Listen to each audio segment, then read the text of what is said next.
Oleh karena itu, ketika Prodi Pendidikan Bahasa Sastra Indonesia itu menerapkan OBE, tentunya ini menjadi modal besar bagi lulusan PBSI UNP Kediri dalam memasuki pasaran kerja, dunia kerja yang tingkat kompetisinya begitu ketat.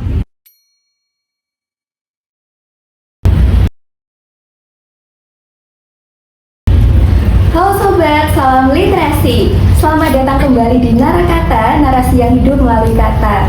Di episode kedua kali ini, saya Olivia yang akan menemani Sobat Literasi dalam obrolan yang pastinya seru dan juga berbobot. Oke Sobat Literasi, di dunia pendidikan saat ini pastinya kita sering banget mendengar istilah outcome-based education atau biasa disebut dengan OBE. Tapi sebenarnya apa sih OBE itu dan bagaimana penerapannya khususnya di Prodi Pendidikan Bahasa dan Sastra Indonesia? Untuk mengetahui jawabannya tadi, sekarang saya sudah bersama dengan salah satu narasumber yang luar biasa sekali. Mari kita sapa bersama-sama. Selamat datang Pak Andri. Terima kasih, selamat datang juga. Pak. Gimana Pak kabarnya hari ini Pak? Alhamdulillah sehat, baik. Alhamdulillah. Oke Pak, tadi kan saya di awal sudah sedikit menyinggung tentang OBE. Tapi Pak, sebenarnya apa sih Pak OBE itu? Biar Sobat Literasi yang ada di rumah ini bisa tahu Pak. Oke, terima kasih pertanyaannya. OBE ini sedang tren saat ini, walaupun sebenarnya muncul sudah hampir 3-4 tahun yang lalu. BE singkatan dari Outcome Based Education. Ini sebuah bentuk kurikulum di perguruan tinggi yang dirancang dengan fokus mahasiswa mampu menghasilkan sesuatu, bisa dalam bentuk produk yang bagus, menghasilkan keterampilan praktis, dan menghasilkan beberapa karya yang nanti berguna bagi masa depan mereka. Berarti kalau dapat saya simpulkan ya Pak, berarti kurikulum OBE ini tidak hanya berfokus pada proses ya Pak, berarti berfokus juga pada hasil akhir yang dicapai mahasiswa. Tepat sekali.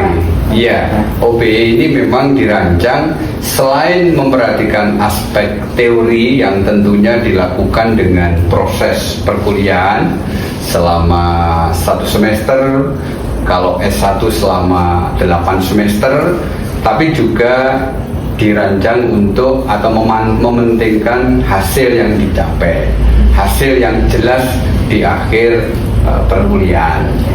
Oke Pak, nah sekarang yang menarik ya Pak, kenapa ya Pak kok Prodi Bahasa Indonesia itu memilih menerapkan kurikulum OBE?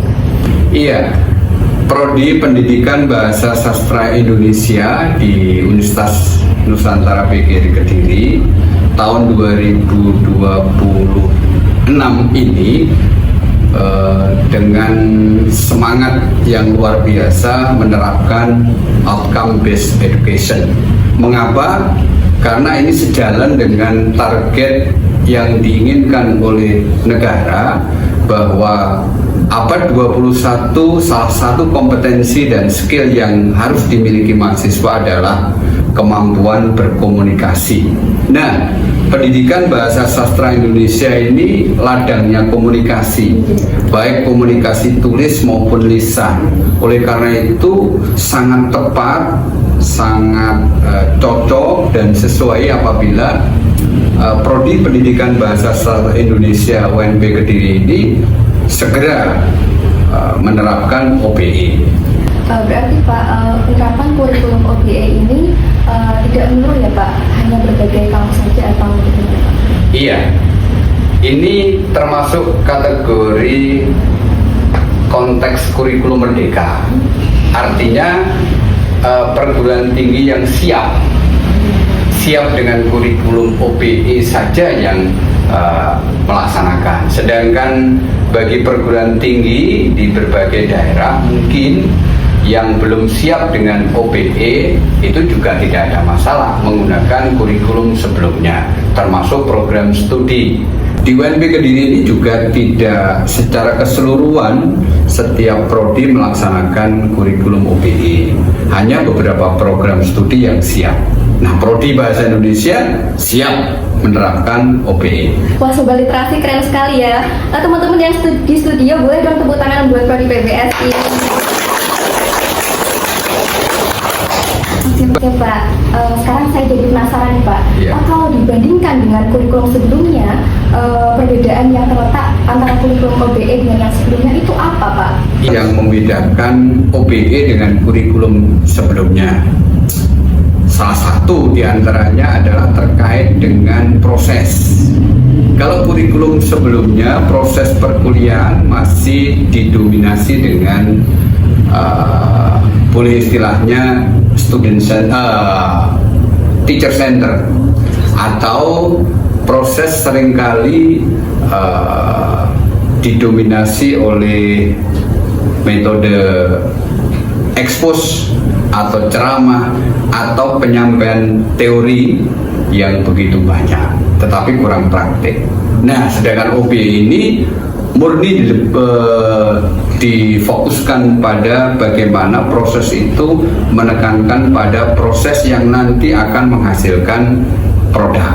Oleh karena itu, perbedaannya kalau di kurikulum sebelumnya teori lebih diutamakan, kalau OPE ini hasil, selain teori hasil juga diutamakan. Oleh karena itu, dengan target yang jelas, hasil yang deras, capaian pembelajaran yang jelas, ini mahasiswa selama kuliah nanti akan difasilitasi oleh dosen. Ini juga sebagai pembeda. Kalau posisi di kurikulum sebelumnya dosen mungkin sebagai penyampai materi, tetapi kalau di OPE lebih ke pendamping, lebih ke motivator, lebih ke fasilitator. Jadi dalam kurikulum OPE ini dosen itu tidak hanya memberikan materi di kelas ya Pak, tapi juga sebagai fasilitator untuk mahasiswa. Tepat sekali, iya seperti itu. Oke Pak, sekarang kita masuk ke dalam praktiknya Pak. Dalam kegiatan perkuliahan sehari-hari Pak, implementasi kurikulum OBE di Prodi PBSI itu seperti apa Pak? Iya, yang namanya implementasi itu penerapan. Untuk bisa menerapkan OBE di Prodi kita sudah dimulai sejak proses perencanaan, mendesain perkuliahan. Pada saat mendesain perkuliahan, dosen-dosen sudah diarahkan untuk merancang bagaimana perkuliahan selama 1 semester itu capaian pembelajarannya jelas, produk yang dihasilkan jelas. Itu dari sisi perencanaan.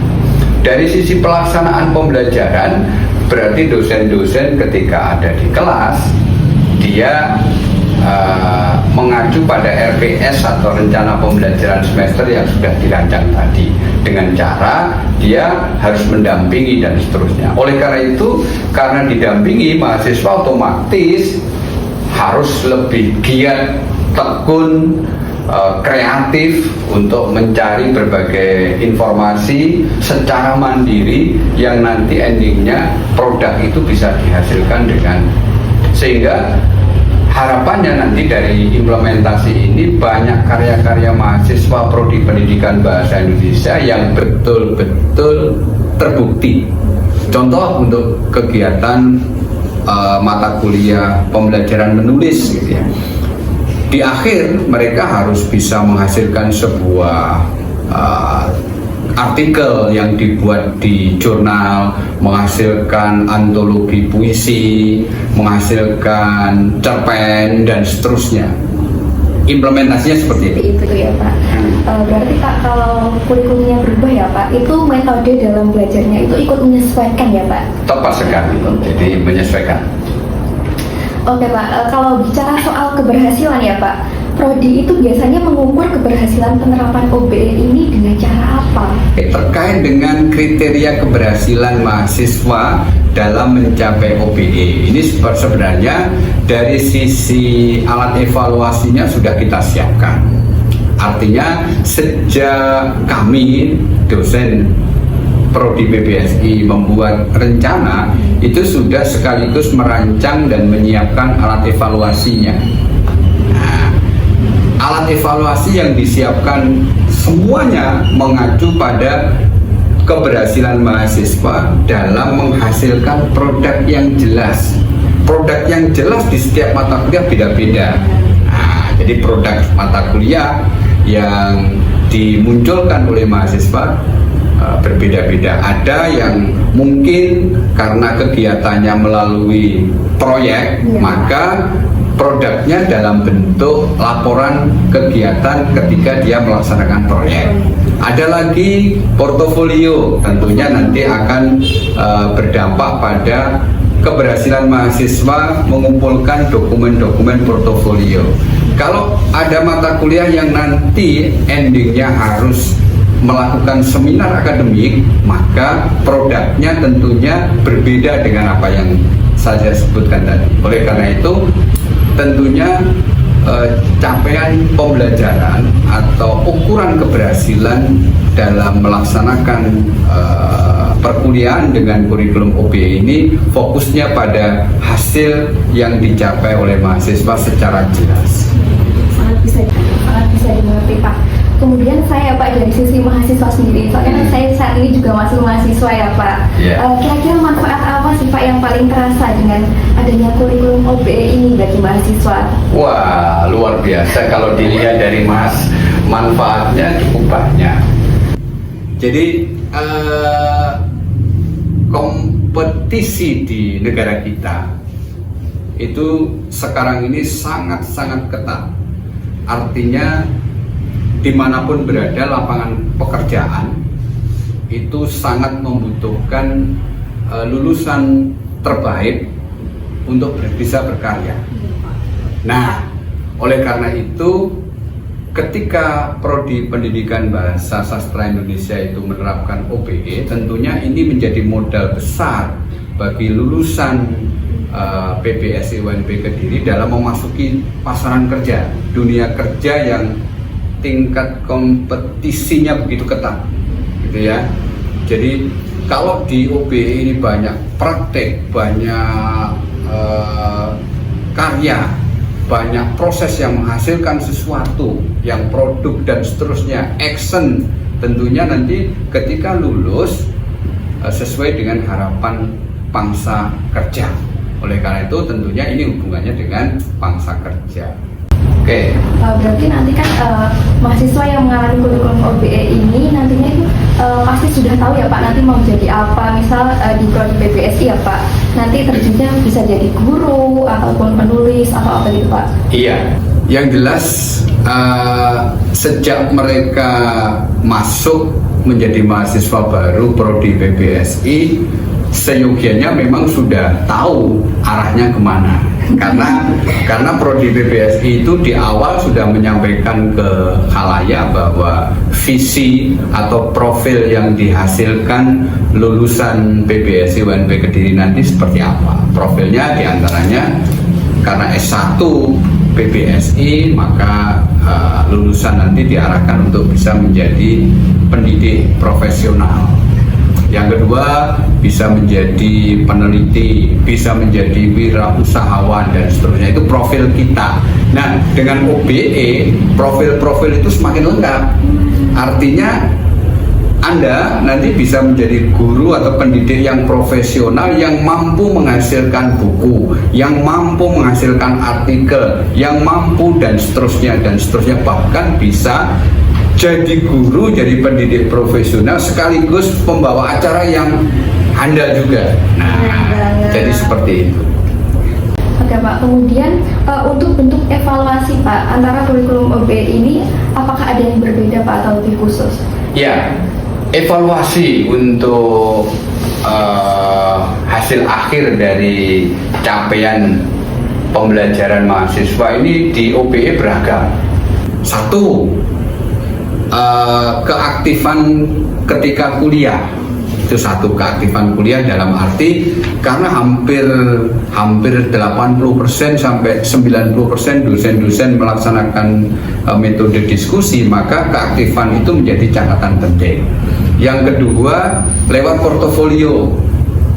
Yang ketiga, lewat penugasan baik mandiri, kemudian ada lagi proyek Kemudian ada lagi evaluasi dalam bentuk presentasi, ada lagi evaluasi dalam bentuk seminar akademik, ada lagi evaluasi dalam bentuk action tampilan atau pamer karya, ada lagi macam-macam lah, termasuk bagaimana keberhasilan mahasiswa itu mampu menembus jurnal, baik jurnal nasional maupun internasional. Wah, itu bagian dari bentuk-bentuk evaluasi. Jadi lumayan banyak juga ya Pak? Iya, beragam. Gitu. Tidak. Oke, Pak. Kemudian gimana sih Pak caranya Prodi PBSI ini menjaga mutu dari implementasi OB ini agar tetap konsisten? Wah, pertanyaannya luar biasa, menukik nih. Ya, ini kaitannya dengan pekerjaan saya dan Bu Kaprodi ini. Jadi untuk menjaga konsistensi, menjaga mutu, ya, tentunya kami satu melaksanakan evaluasi periodik rutin. Jadi setelah awal kuliah, nanti di tengah perkuliahan sebelum UTS kami mengadakan evaluasi dalam arti cek terhadap proses perkuliahan sampai 7 atau 8 pertemuan, mana kira-kira yang perlu diperbaiki, perlu ditingkatkan. Kemudian yang kedua, kami juga monitoring sampai akhir akhir perkuliahan. Yang ketiga, untuk menjaga ini juga kami membutuhkan masukan dari mahasiswa, sehingga kalau Anda mungkin bisa dan sering membuka siakat, siakat yang Anda buka itu salah satunya adalah memberikan masukan ke prodi bagaimana kinerja perkuliahan selama 1 semester, dosen A, dosen B, dan seterusnya. Jadi masukan-masukan ini sangat berharga untuk perbaikan ke depan. Gitu. Baik Pak, tadi kan sudah dibahas mengenai kelebihan-kelebihan dari OBE, tapi kan dalam penerapannya tidak semua itu dapat berjalan mulus. Kira-kira Pak, apa sih tantangan yang biasanya dihadapi dalam penerapan OBE ini? Iya, biasanya barang baru atau teknik baru atau pekerjaan baru, bahkan kurikulum baru itu ya tentunya ada tantangan. Salah satu tantangannya adalah mungkin bukan ketidaksiapan, tetapi mungkin mindset beberapa mahasiswa terkait dengan gaya belajar di semester baru tahun 2026 ini kok beda. Misalnya begitu. Ini tantangan. Kalau biasanya mahasiswa itu mendengarkan dosen-dosen ceramah cukup lama, ini enggak. Ada tugas, langsung mengerjakan, dan seterusnya. Ketidaksiapan itu menjadi tantangan. Mahasiswa seringkali sambat. Pak, ini kok tugas? Bu, tugasnya Pak itu belum selesai, ditambah tugas lagi. Pak, kok harus ini, harus itu. Bahkan nanti mengumpulkan tugas di deadline, kirim artikel, kemudian macam-macam. Pak, kok harus seminar akademik, harus presentasi, dan seterusnya.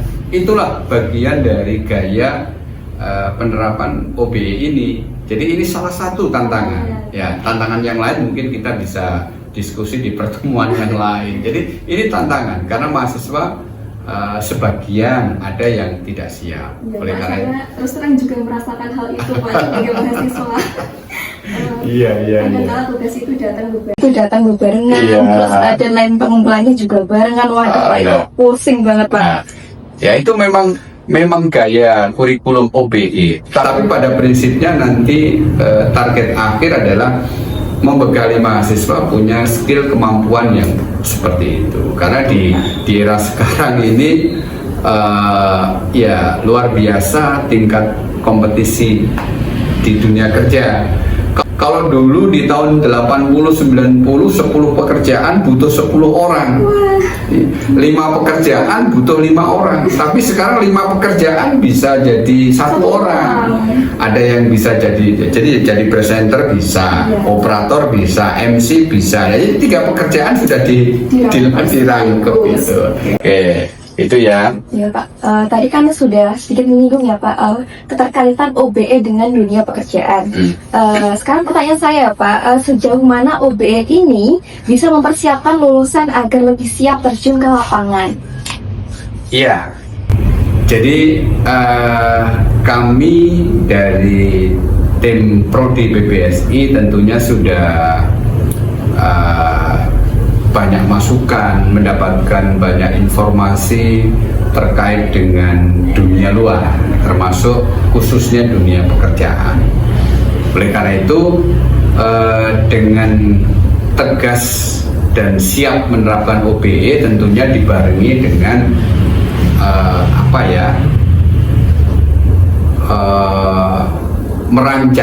merancang bagaimana bentuk perkuliahan, termasuk menyiapkan sejumlah mata kuliah yang betul-betul bersinggungan dengan era kekinian.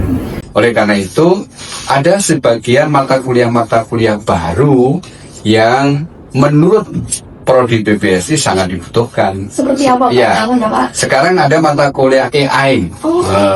Ya ada toh, ada mata kuliah betul, ada mata kuliah misalnya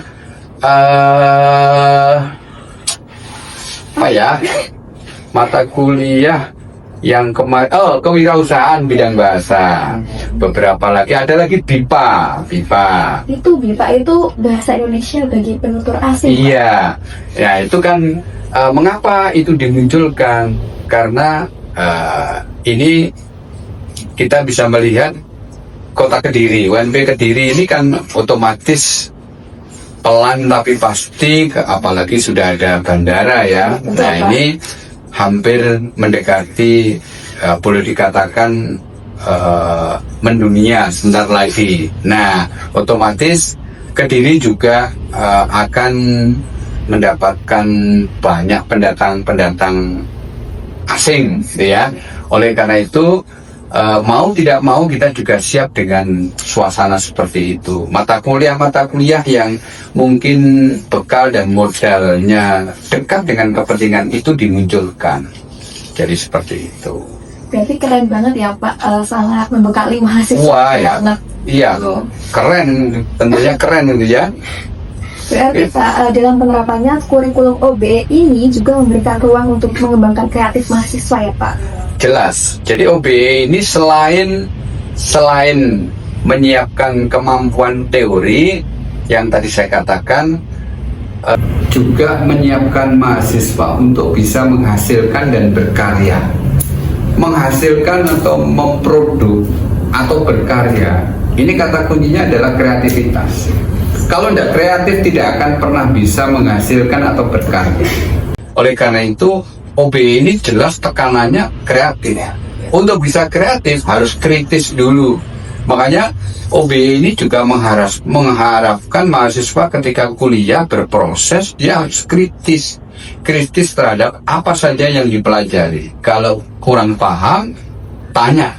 Kalau tanyanya kurang marem, tanya lagi ke yang lain, dan seterusnya. Sehingga metode diskusi, baik diskusi kelompok kecil maupun diskusi kelompok besar, ini sangat diharapkan. Jadi kritis, kreatif, sangat penting. Karena apa? Endingnya nanti menghasilkan.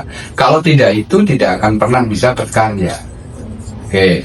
Tahu dong, mahasiswa akan dituntut membuat sebuah karya tulis dalam bentuk artikel. Nah, tentunya dia harus bisa mengkritisi beberapa artikel-artikel yang sudah ada. Kalau tidak bisa, ya tidak akan pernah bisa memproduk seperti itu. Bahkan lebih dari itu. Oke. Di era sekarang ya Pak, teknologi itu mau tidak mau pasti berperan besar. Nah, bagaimana sih Pak peran teknologi dalam mendukung implementasi OB di PBSI Pak? Baik, ya. Teknologi di era sekarang ini tidak bisa ditolak. Kehadirannya harus dirangkul dan kita harus masuk di dalamnya. Oleh karena itu, di OBE ini tentunya kami di BPSI juga benar-benar berharap teman-teman, baik teman-teman dosen maupun kawan-kawan mahasiswa, ini bisa memanfaatkan teknologi digital yang ada. Nah, walaupun di prodi kami untuk LMS belum ada, tapi kami tetap berupaya memanfaatkan teknologi yang sudah ada di kanan kiri mahasiswa untuk dilakukan. Salah satu contoh, misalnya mahasiswa dalam soal penugasannya sudah berbeda dengan penugasan masa lalu. Jadi mereka misalnya